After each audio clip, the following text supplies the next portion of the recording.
Hello, I'm Bhaskar Chakravorti, the Dean of Global Business at the Fletcher School at Tufts University. I'm here with Sergiy and Lyubomyr, with whom I've been speaking for the last couple of weeks to get an update on how their life and work is progressing in Ukraine. They're in the western part of Ukraine, and in the meantime, the country is surviving and living through a horrendous war. I had a couple of conversations with Sergiy and Lyubomyr last week, and this week we hope to get an update on how life at their end has changed. We certainly know there's been a shift in direction of the war, so we'll ask them how that has affected their work. And we'll also check in with them on how they're participating in the war effort. When we closed our last episode, we talked about two wars going on, the military war and the economic war. And given that Sergiy and Lyubomyr, they are part of the larger tech ecosystem of Ukraine, they also have the potential to participate in a third war, which is the cyber war. So we'll touch on those issues. So first of all, Sergiy and Lyubomyr, welcome back. And I just wanted to open by asking you how you and how your families are doing and where are they? Yeah, actually, my family is abroad of Ukraine. It's my wife, my kids, and my grandkid as well. Yeah, we're communicating each day through messengers, just delivering some surprises each other. Yeah, it's not possibility to hug, yeah, but still keeping in touch and waiting for the time when we can meet offline, not online. Yeah. Okay. Okay. Yeah, definitely that's the biggest desire right now, just to see everyone in person and kind of get back to the normal life, obviously. But right, the safety is probably the number one priority. So that's why my family is also abroad. And as Sergiy, we also keep, video calls every day and so on, just to feel a little bit connected, even though we are apart. But that's a reality. And as I said, just a safety measure, we have to kind of think about this and kind of live through that period. And hopefully this will end very soon, just to get together again. Yeah, we're all hoping that this ends soon. Is this an experience that's shared by your colleagues? Are their families also been displaced and moved out of the country mostly? It depends, but mostly, yeah, our people prefer to move their families abroad to Ukraine. But some families decided to stay at western part of Ukraine. It's like more safety part, but still, the situation is still not safe. Yeah, even here. Yeah. So speaking of, sorry, go ahead. No, I just want to add that we still hear from time to time, the alarms, so we can need to move to a safe place. And obviously, with the kid, it's it's getting additional stress on them. So maybe those who doesn't have kids, they probably feel more okay, with this situation. But if you have little kid, it's just a little bit more stress on them. But anyway, that's the situation here. Yeah, well, our thoughts are with you and your families, and we hope that the situation ends soon and you can be reunited. And that's true not just for you, but for everyone who's going through this experience. Speaking of the situation and the unfolding nature of the crisis, there seems to be a shift in the state of the war, certainly on the east. It seems like, from the outside at least, that the Russian focus has shifted away from Kyiv, and they've doubled down on several eastern cities. How is that being perceived where you are, and is it making a difference to your work and your business relationships? I cannot say that big difference is probably emotional only. Yeah, we expected that we already win this war. Yeah, in our mind, and we expected that in military zone the situation will be changed. But when we saw the result of this Russia invasion, especially with civic people, what they did in the smallest cities near Kiev, it was like it not surprise for us because from our conversation with our grand relatives, we already had it during the Second War when Russia people stayed in our region. But actually, it was still we saw this dead bodies. Yeah, how they. So it's emotionally, it's really not good, and yeah, and I don't know. So maybe Lyubomyr could add. Yes. Yeah, well, from one side, it's obviously a little bit of relief because if you see army getting more, closer to your region, getting inside your country, you feel worried. Obviously now since they they released this territory, that obviously feels a little bit better. But as Sergiy mentioned, just the uncovered facts of crimes they committed in those regions are just terrifying, and you just can imagine what people had to overcome when this occupation happened. So it's just insane, I would say. So it's from that point of view, it's actually a bit hard to accept that this happened, a little bit of on emotional level. But in general, if we talk about overall perspective, yes, it adds us a feeling of this upcoming victory that engaged us, so we will win. We need to get back to work, to stand for our economy, to continue our daily duties, just to help country to win faster.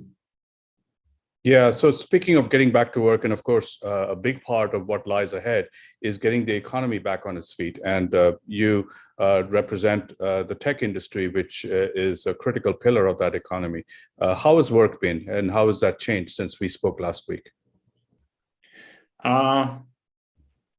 For sure, our government understands the tech companies support economy, and they already provided some benefits, and they decided not call IT people to military, to army. So, and we already have several cases when our people were called, but as only they understand that this person still have work in IT industry, in tech industry, they just decided postpone it for long period, yeah, and probably forever. And is that primarily for people who are working in tech or other industries as well?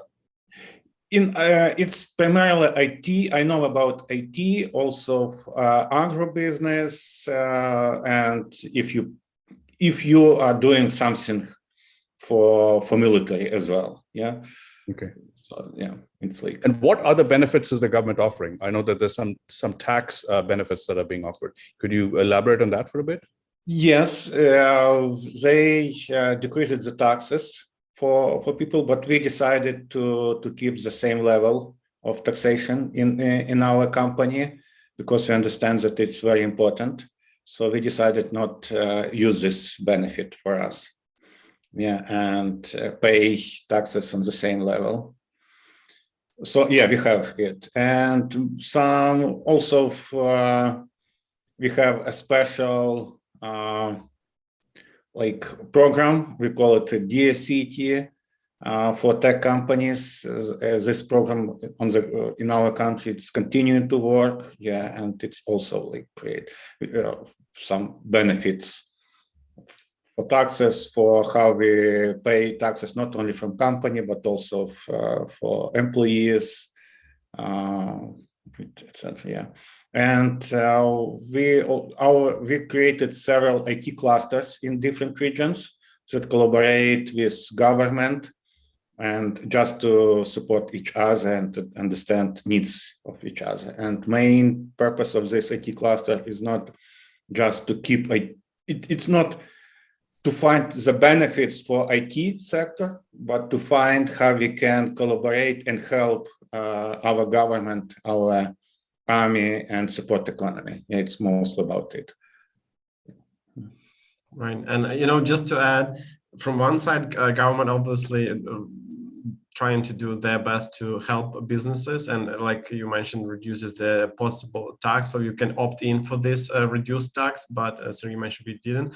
But we also see that sometimes company, if they have ability to do so, they even pay taxes ahead of time, just to contribute to the economy, because we all understand that the war is draining our economy so fast that obviously we have limited resources, and then if you can support the economy, you should support the economy. So that's what I guess IT sector is doing, as they have a chance to continue operating.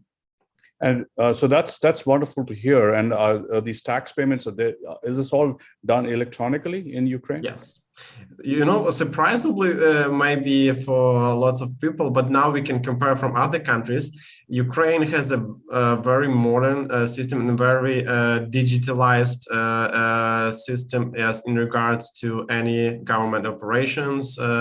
We have a mobile application where you can do lots of requests to the government services. You can, issue documents, sign documents. You can have all your, let's say now it's very important to, because people lose their identity documents. So you have all that in your application on your phone. You can use it to prove who you are. You can have your passport, ID, driver license, all sort of documents are digitalized. And as I said, we have a Ministry of Digital Transformation, which is doing actually a good job of transforming from old bureaucracy stuff to modern and agile, processes. So that's very convenient. Well, that is wonderful to hear. Of course, it's so important that so many public services have been digitized, and yes. We know about Estonia as almost being the gold standard, at least. And how far are you from Estonia? Not geographically, but in terms of digitizing public services. Probably before the war we were rather far, but I'm not sure about right now. Only one thing that we should implement, probably electronic voting, but still we have already test system in our application. And what happened right now, our government issued so-called e-identity right now, and it's special document that we have only in digit in our mobile application, but you can use it like your ID card, and it's totally digital, no paper, no plastic, nothing. And it's available to every citizen of Ukraine. For every citizen, yeah. So now it's such an important facility to have as people are displaced. And they have to establish their identity wherever they go, and then when they come back to their homes again, you need to establish your identity. So this system is now being put through its ultimate test. Right. And just to add to this, we also have in the application ability to record the damages of the war. So obviously lots of people loses their homes, they completely destroyed, or just requires a significant renovation or something like that. So the government also now updated the app to be able to capture these requests, and they also provide the financial support through the app, so you can receive some financial aid from the government through that. So it's quite digitalized, I would say. And it's not a surprise, as Ukraine is a big IT company, country. No, that is such an important message to get out to the rest of the world. So when you say government, is this the central government in Kyiv, or is there a local government closer to where you are? In Kyiv, yeah, Central. Okay. Central government. But right now it's a wartime administration. So this ministry that you were talking about, that's responsible for digital transformation, is it continuing to work, and is it working efficiently?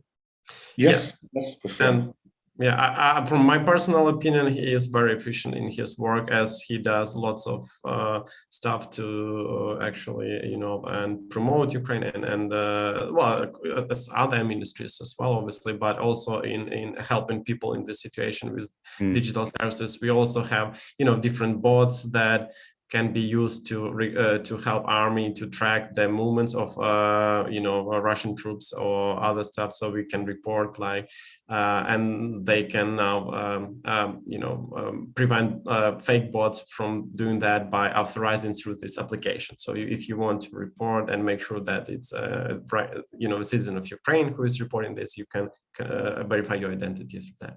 Sure. So that gives me a perfect segue to my last question, which is, when we closed our last episode, we talked about two wars. One is the military war, the second is the economic war. And, part of what we are talking about here is the economic and social war in many senses, as people are displaced and then they have to be rehabilitated. The digital ecosystem is an enormously important part of that process. But there is a third war, which is the cyber war. And all of you who are, cyber enabled and your tech professionals, how are you participating in the cyber war against Russia? Right. Obviously, yes, we have an IT army that is also coordinating different tasks, call it like that. So, and yes, since we are IT people, we can, it's up to everyone. There is no a general policy that, you would do that or you would not do that. So it's up to every participant and everyone to decide for themselves how they can help. So obviously there are, some denial of service attacks or some preventing or some spreading the information across, some different vectors of how this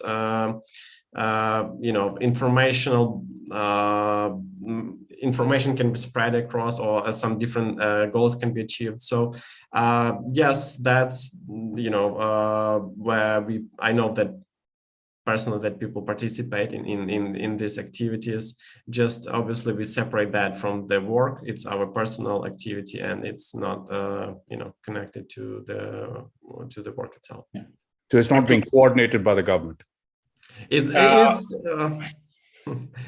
depends, yeah. And we have separate IT army and people participate there. We have some in government, but on the different level. Yeah, our government mostly went about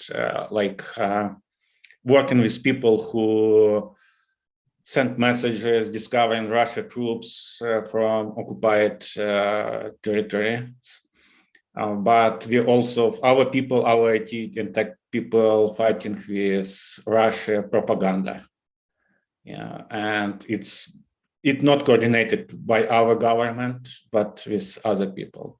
And what we did in our company, we allowed people to be a part of this army, but we also have special security training, IP trainings, and have to do and not mess this participation with business, because it's very important not discover our connection with our clients. I mean, yeah, if you participate in this army, you should understand security as well, because you as a soldier is also discovering by other side, and our clients shouldn't be in this connection. So we had several trainings with people, explanation how to do it, and how not use work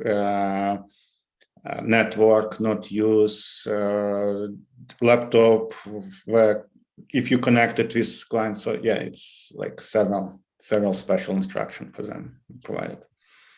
Yeah, I think you just touched on the question that I was going to ask, which is, if you participate in this cyber war, either at a personal level or maybe some of your colleagues are part of a coordinated system being organized by the government, do you risk a counter attack, from Russian cyber forces, and how does that affect, your own business? Because if there's a cyber attack on your business or on your data or, on your systems, that could be bad for you and for your clients.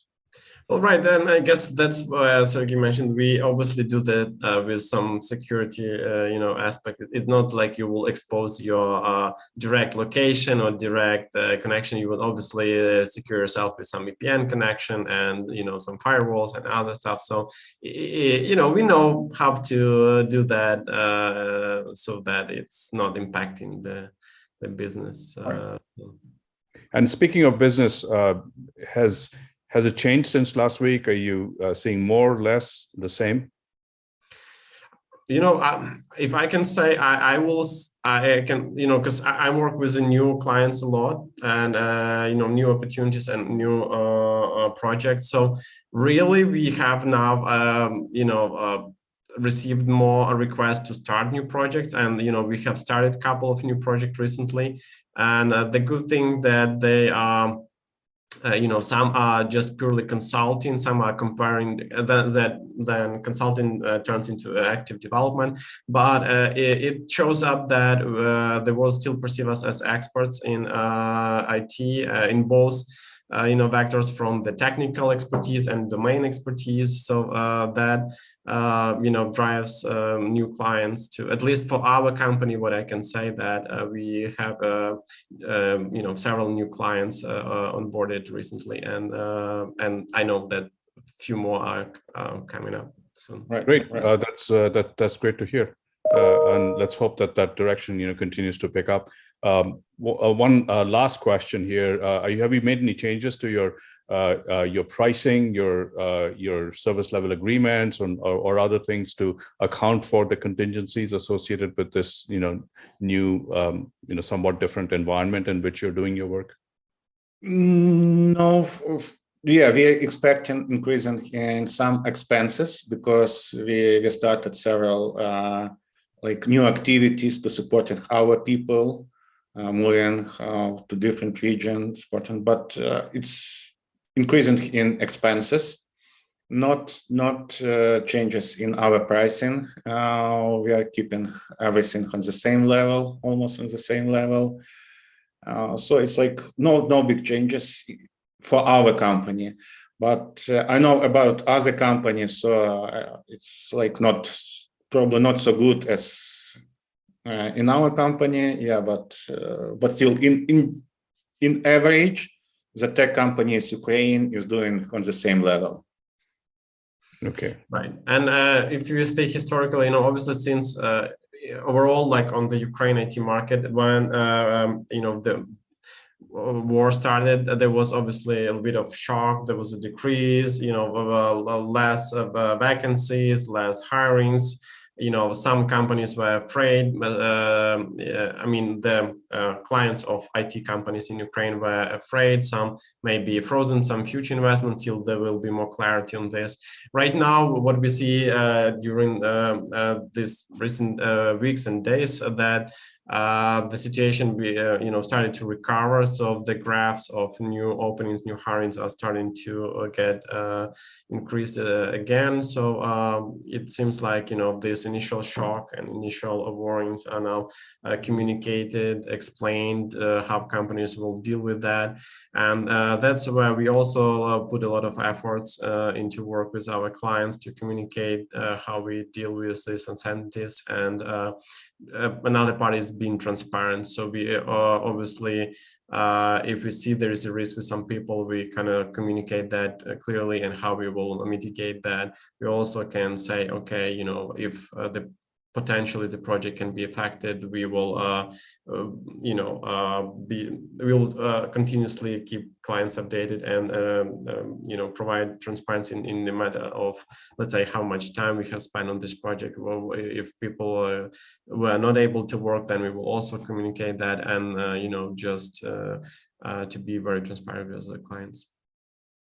Great. Well, that's very good to hear, Lyubomyr and Sergey. Let's leave it on that note that there is an uptick on your client work and an uptick in terms of the sense of confidence and positivity that you're feeling, despite the clear evidence of devastation. Not very far from where you are. We will check in with you again, and in the meantime, stay well and stay safe.